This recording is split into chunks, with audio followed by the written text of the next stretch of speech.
नमस्कार, news on India में आपका स्वागत है। आपके साथ मैं धर्मराज सिंह। शुरुआत बुलेटिन की करेंगे मथुरा की खबर के साथ। उत्तर प्रदेश में विधानसभा चुनाव को लेकर बीजेपी ने कमर कस ली है।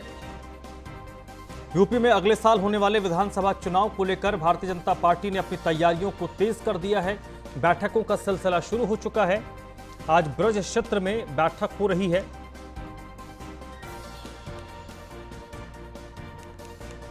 तो मथुरा में सुनील बंसल पहुंचे हैं।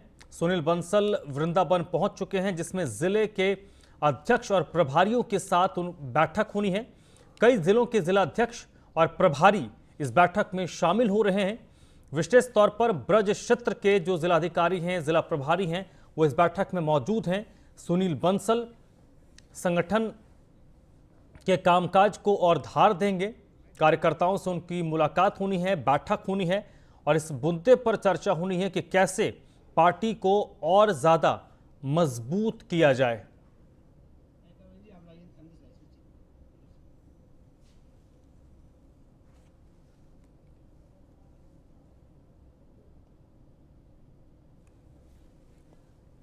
तो भारतीय जनता पार्टी चुनावी रणनीति बनाने में जुट गई है। सुनील बंसल मथुरा पहुंचे हैं और मथुरा जिला के अध्यक्ष के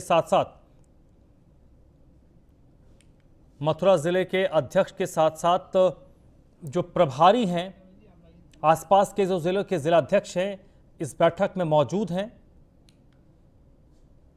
जिलाध्यक्ष और प्रभारियों के साथ उनकी बैठक होनी है। इस वक्त भारतीय जनता पार्टी अलग अलग क्षेत्रों में उनके बड़े नेता स्वतंत्र देव सिंह जो प्रदेश अध्यक्ष हैं, वो लगातार अलग अलग क्षेत्रों का दौरा कर रहे हैं और आज ब्रज क्षेत्र में भारतीय जनता पार्टी की बैठक है, जिसमें सुनील बंसल पहुंचे हैं। संगठन मंत्री हैं सुनील बंसल, जो ब्रज क्षेत्र में जिला अध्यक्ष और जिला प्रभारियों के साथ बैठक कर रहे हैं। चुनाव से पहले कैसे संगठन को मजबूत किया जाए, कैसे सरकार की योजनाओं को आम लोगों तक पहुंचाया जाए, सरकार के कामकाज को कैसे बेहतर तरीके से जनता के सामने प्रस्तुत किया जाए, इन तमाम पहलुओं पर इस बैठक में चर्चा हो रही है। गगन पंडित इस वक्त मेरे साथ जुड़ चुके हैं। इसी पर ज्यादा जानकारी के साथ गगन, बैठक में कौन कौन मौजूद हैं और बैठक पर विशेष तौर पर क्या कुछ फोकस किया जा रहा है? देखिए, जिस तरीके से बताया जा रहा है कि बैठक में प्रदेश महामंत्री जो है सुनील बंसल मौजूद है इस समय और भी उनके साथ कई दिग्गज नेता मौजूद हैं। और आपको बता दें कि मथुरा के अलावा अन्य करीब 18 जनपदों के जिला प्रभारी, जिला अध्यक्ष जो इस समय बैठक में मौजूद है और मथुरा जिले के जो ब्रज क्षेत्र के जितने पदाधिकारी हैं वो बैठक में मौजूद है। लगातार बताया जा रहा है कि सुनील बंसल की मौजूदगी में ये जो है एक विशेष बैठक, एक हाई प्रोफाइल बैठक जो है बुलाई गई है। आगामी चुनाव के मद्देनजर जो है इस बैठक का आयोजन किया जा रहा है। जी, और इस बैठक में फोकस किस इशू पर होगा? देखिए, बता दूं जिस तरीके से आगामी विधानसभा चुनाव को लेकर जो है लगातार जो राजनीतिक पार्टियां जो है सियासी जमीन तलाशने में लगी हैं, उसी के चलते अगर बात करते हैं भाजपा की, तो भारतीय जनता पार्टी ने भी अभी हाल ही में जो है जो मथुरा के वृंदावन में केशव धाम में जो बैठक बुलाई है, ये जो है आगामी विधानसभा चुनाव को लेकर और जिस कारणों से भाजपा ने त्रिस्तरीय ग्राम पंचायत चुनावों में जो मात खाई थी, उन जो कमियां थी उनकी, उन्हें दूर करने के लिए और जिला पंचायत चुनाव के बाद में और आपको बता दूं कि जो विधानसभा चुनाव में अपनी जो स्थिति है उसको दोबारा पुनः वापस पाने के लिए जो है बैठक का आयोजन किया जा रहा है। जी, ब्रज का जो क्षेत्र है वो पश्चिमी उत्तर प्रदेश से सटा हुआ है। किसान आंदोलन का प्रभाव ब्रज क्षेत्र के भी कई जिलों में नजर आ रहा है, तो संभवतः उस विषय पर भी फोकस होगा कि किसान आंदोलन के कारण जो खराब स्थिति भारतीय जनता पार्टी की बनी है, उसको लेकर किसानों से बातचीत की जाए। जो जाट समुदाय के लोग हैं उनसे बात की जाए, उनको बताया जाए कि किसान के लिए जो 3 कानून बनाए गए हैं वो किस तरीके से फायदेमंद हैं। जी, देखिए, बता दूं जिस तरीके से जो है प्रदेश के बड़े पदाधिकारी और केंद्र के बड़े पदाधिकारी लगातार जो किसानों को रुझाने में मेहनत कर रहे हैं, उसी के चलते जो है ये जो बैठक है कि पश्चिमी उत्तर प्रदेश जो है किसानों का गढ़ माना जाता है, क्योंकि किसानों की बहुत बड़ी संख्या में किसान क्षेत्र यहाँ किसान जो है यहाँ निवास करते हैं। उसी के चलते बैठक में ये भी एक मुद्दा हो सकता है कि किसानों को जो है किस प्रकार से भारतीय जनता पार्टी की नीतियों के बारे में बताया जाए और जो तीनों कृषि कानून बिल के जो तीनों कृषि कानून है उस बिल के विरोध में जो लगातार लंबे समय से धरना चल रहा है, उसके खिलाफ भी लोगों को समझाया जा रहा है कि भारतीय जनता पार्टी की जो लगातार नीतियां जो किसानों के पक्ष में है। जी, चलिए, बहुत बहुत शुक्रिया आपका इस पूरी जानकारी के लिए, इस पूरी बातचीत के लिए। चलिए बढ़ते आगे। मुख्यमंत्री योगी आदित्यनाथ का मिशन रोजगार एक बार फिर से शुरू होगा। कोरोना कंट्रोल होने से रोजगार के लिए एक्शन शुरू किया जाएगा। सीएम ने आर्थिक गतिविधियां तेज करने के निर्देश दिए गए हैं। इस साल 5 लाख और लोगों को सरकारी नौकरी देने की तैयारी योगी सरकार कर रही है। 4 साल में 4 लाख लोगों को नौकरी दी जा चुकी है और आने वाले 1 साल के अंदर और ज्यादा नौकरियों को सृजित करने का प्लान योगी सरकार ने किया है। योगी सरकार ने 1 लाख से अधिक महिलाओं को सरकारी नौकरी दी है। मनरेगा के जरिए 1.5 करोड़ श्रमिकों को रोजगार मिला है। स्टार्टअप इकाइयों में 5 लाख युवाओं को रोजगार दिया गया है। औद्योगिक इकाइयों से 3 लाख युवाओं को रोजगार मिला है। ओडीओपी के जरिए 25 लाख लोगों को रोजगार मिला है। एमएसएमई यूनिट से 1 करोड़ 80 लाख लोगों को रोजगार दिया गया है। नई उद्योग नीति से 5 लाख लोगों को रोजगार मिला है। 1.5 लाख से अधिक शिक्षकों की भर्ती की गई है। 40 लाख श्रमिकों को स्किल मैपिंग के बाद रोजगार दिया गया है। निजी कंपनियों में 65,000 लोगों को रोजगार मिला है। नोएडा में स्टेट डेटा सेंटर की स्थापना की तैयारी की जा रही है।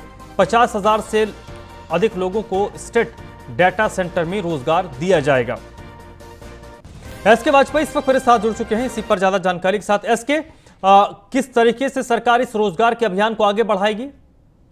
बिल्कुल निश्चित है, क्योंकि जिस तरीके से कोरोना काल के दौरान उत्तर प्रदेश में जो औद्योगिक गतिविधियां हैं, साथ ही साथ जो रोजगार से जुड़े हुए विभिन्न उपाय उत्तर प्रदेश सरकार कर रही थी, कहीं ना कहीं वो जरूर धीमे पड़े थे। अब क्योंकि चीजें सामान्य हो रही हैं, तो योगी सरकार कोशिश कर रही है कि चुनावी वर्ष में 5 लाख लोगों को रोजगार दिया जाए, जिसमें विभिन्न क्षेत्र शामिल होंगे। और सबसे बड़ी इसमें जो जोर होगा वो उत्तर प्रदेश सरकार का ओडीओपी, एमएसएमई, साथ ही साथ में खुद आत्मनिर्भर बनाने पर होगा, ताकि जो स्थानीय स्तर पर जिसको भी उत्तर प्रदेश सरकार की तरफ से सहायता मिले, जहां उसके लिए रोजगार हो, वहीं वो अपने आसपास के लोगों को भी बड़े पैमाने पर रोजगार दे सके। वो विभिन्न क्षेत्र हैं जिसको लेकर लगातार उत्तर प्रदेश सरकार काम कर रही है। खास तौर पर अगर हम देखें तो नोएडा का जो स्टेट डेटा सेंटर बन रहा है, उसमें करीब 50,000 लोगों को रोजगार दिलाने की व्यवस्था है।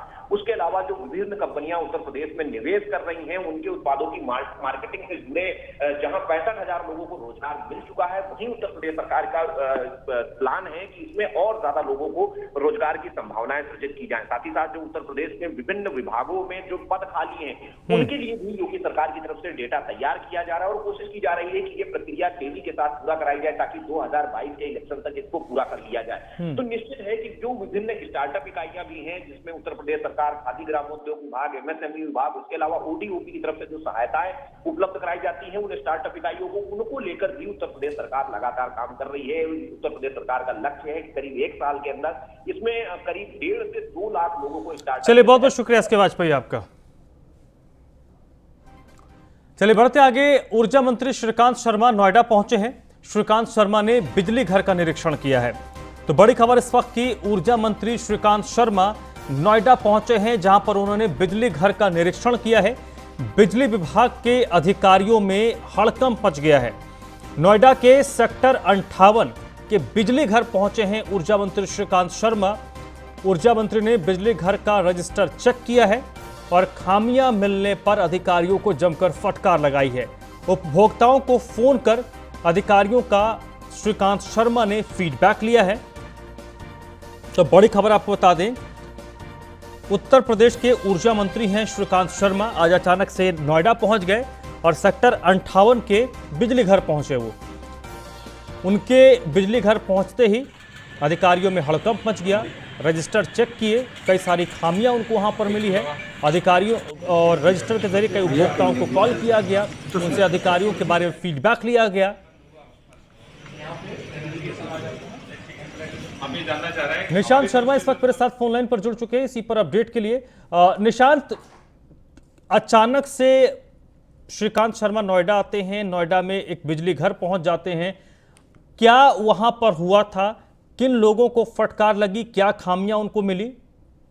देखिए, बिल्कुल जो सूचना मिल रही थी कि लगातार जो बिजली विभाग में कहीं ना कहीं भ्रष्टाचार हो रहा है, उसी को लेकर अचानक से श्रीकांत शर्मा पहुंचे और सेक्टर 58 के जो बिजली घर में पहुंचने के बाद हड़कंप मच गया। और सबसे बड़ी बात थी कि जो वहां के जेई हैं, जो अधिकारी हैं, वो कहीं ना कहीं वो श्रीकांत शर्मा को देखने के बाद कांप चुके थे और कहीं ना कहीं वो डर गए, दहशत में आ गए। उसके बाद उन्होंने वहां पर रखे मौजूद ऑफिस के अंदर रजिस्टर चेक किए।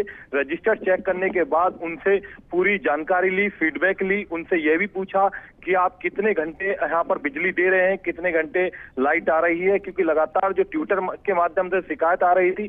उसके बाद कहीं ना कहीं उनको फटकार भी लगाई गई और कहा गया कि किसी तरह की कोई भी बिजली विभाग में लापरवाही न बरती जाए। अभी यहाँ पर बिजली विभाग का आया था, जिसमें 54 लाख की रिश्वतखोरी के मामले में 2 अधिकारियों को सस्पेंड किया गया था। उस मामले में भी कुछ फटकार की गई और कहीं ना कहीं गोपनीय कुछ बातों पर भी चर्चा अधिकारियों के बीच में की गई और उसके बाद औचक निरीक्षण करने के बाद यहाँ से रवाना हो गए। चलिए, और इस दौरान कोई बड़ा अधिकारी वहां पर मौजूद था? हाँ, देखिए बिल्कुल, जब वहां पर पहुंचे तो वहां पर फिर चीफ, जो यहाँ के बिजली के चीफ हैं, वो भी वहां पर पहुंचे, एक्शन पहुंचे और जो नीचे जेई से लेकर जो इंजीनियर हैं, वो सब अधिकारी वहां पर मौजूद रहे। और जिसके बाद देखा गया कि वो अचानक से पहुंचे थे बिजली घर पर, तो कहीं ना कहीं वहां पर उस समय कोई नहीं था।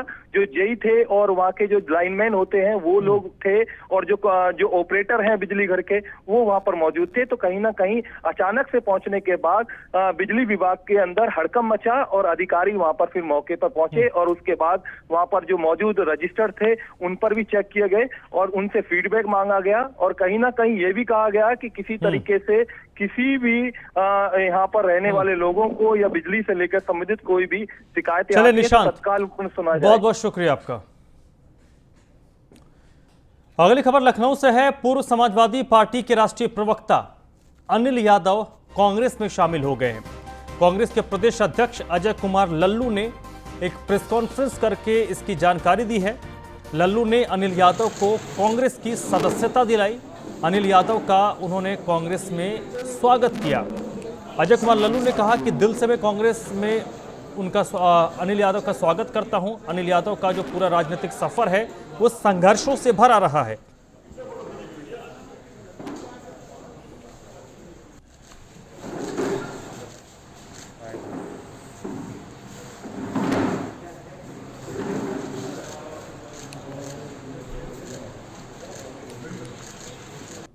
अंबेडकर नगर से अगली खबर है। बीएसपी से निष्कासित नेता लालजी वर्मा ने अपनी ताकत दिखाई है।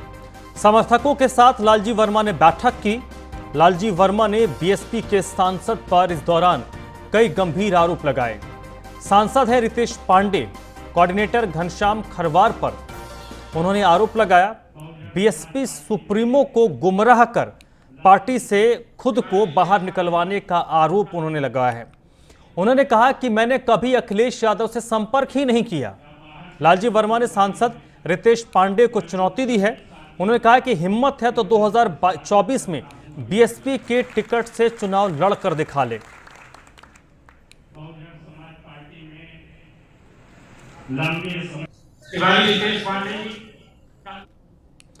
वहीं केंद्रीय मंत्री स्मृति ईरानी अमेठी पहुंची हैं।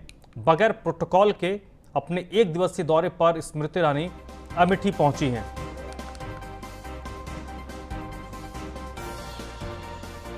जिला अस्पताल में लगे ऑक्सीजन प्लांट का स्मृति ईरानी ने उद्घाटन किया है। बड़ी खबर इस वक्त की, केंद्रीय मंत्री स्मृति ईरानी बगैर प्रोटोकॉल के ही वो अमेठी पहुंची, जहां जिला अस्पताल में लगे ऑक्सीजन प्लांट का उन्होंने उद्घाटन किया है।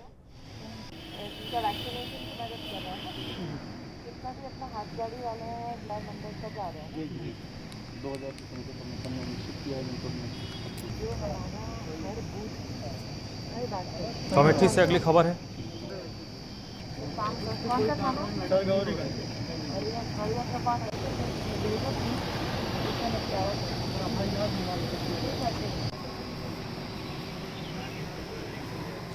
केंद्रीय मंत्री स्मृति ईरानी लगातार अमेठी के दौरे पर रहती हैं और कई बार इस तरीके का देखा गया है कि बगैर किसी तामझाम के एक आम जनप्रतिनिधि के तौर पर वो अपने संसदीय क्षेत्र पहुंचती हैं। हंसराज इस वक्त मेरे साथ जुड़ चुके हैं इसी पर अपडेट के लिए। हंसराज, क्या स्मृति ईरानी का अमेठी का दौरा पहले से प्रस्तावित था या फिर अचानक से वो पहुंची?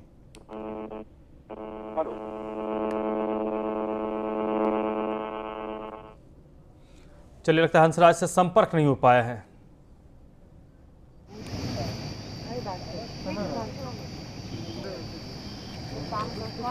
अगली खबर लखनऊ से है। 15 जून से लखनऊ के 8 रूटों पर एसी बसें चलेंगी।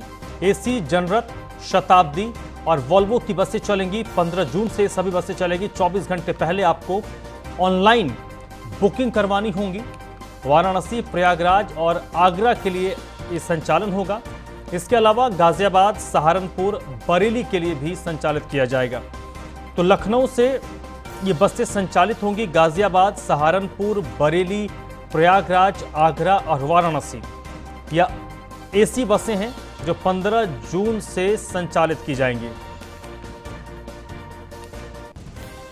हापुड़ के 2 अलग अलग थाना क्षेत्रों में हत्या से हड़कंप मच गया। बाबूगढ़ थाना क्षेत्र में किसान की हत्या कर दी गई।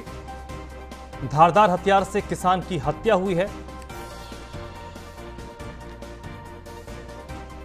फिलहाल किसानों की हत्या से मृतक के परिजनों ने आरोप लगाया है कि भतीजे ने ही इस हत्याकांड को अंजाम दिया है। हापुड़ के सिटी कोतवाली क्षेत्र में भी युवक की हत्या हुई है। आरोपियों ने हत्या कर शव को जंगल में फेंक दिया। मृतक सलमान के सिर पर चोट के कई सारे निशान मिले हैं।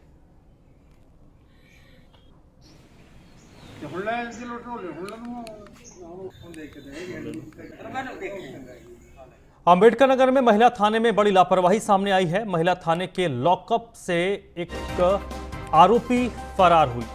302 की आरोपी थी, हत्या की आरोपी थी। सूचना मिलने के बाद पुलिस महकमे में हड़कंप मच गया। बताया जा रहा है कि शौच के बहाने हत्या की आरोपी निधि नाम की एक महिला फरार हो गई। आरोपी पुलिस के गिरफ्त से बाहर है। बीती रात महिला को थाने लाया गया था।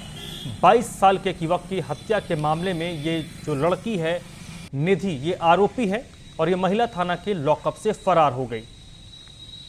और लॉकअप से महिला के फरार होने के बाद महकमे में हड़कंप मच गया।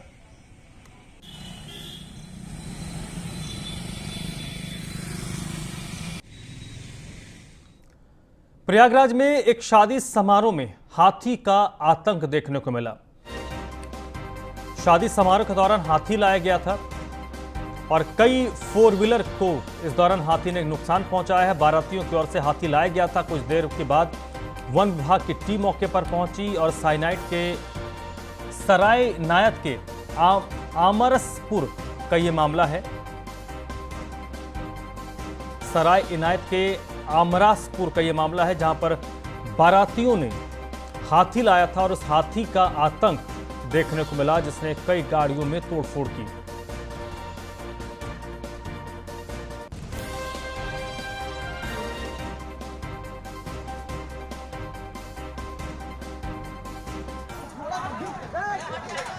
ए घोड़ा निकाला यार।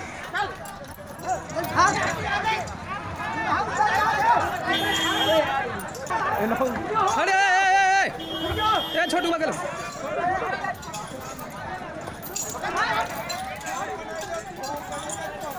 तो तस्वीर आप देख रहे हैं, संभवतः हाथी बारात के दौरान शोरगुल, पटाखों की आवाज से संभवतः भड़क गया।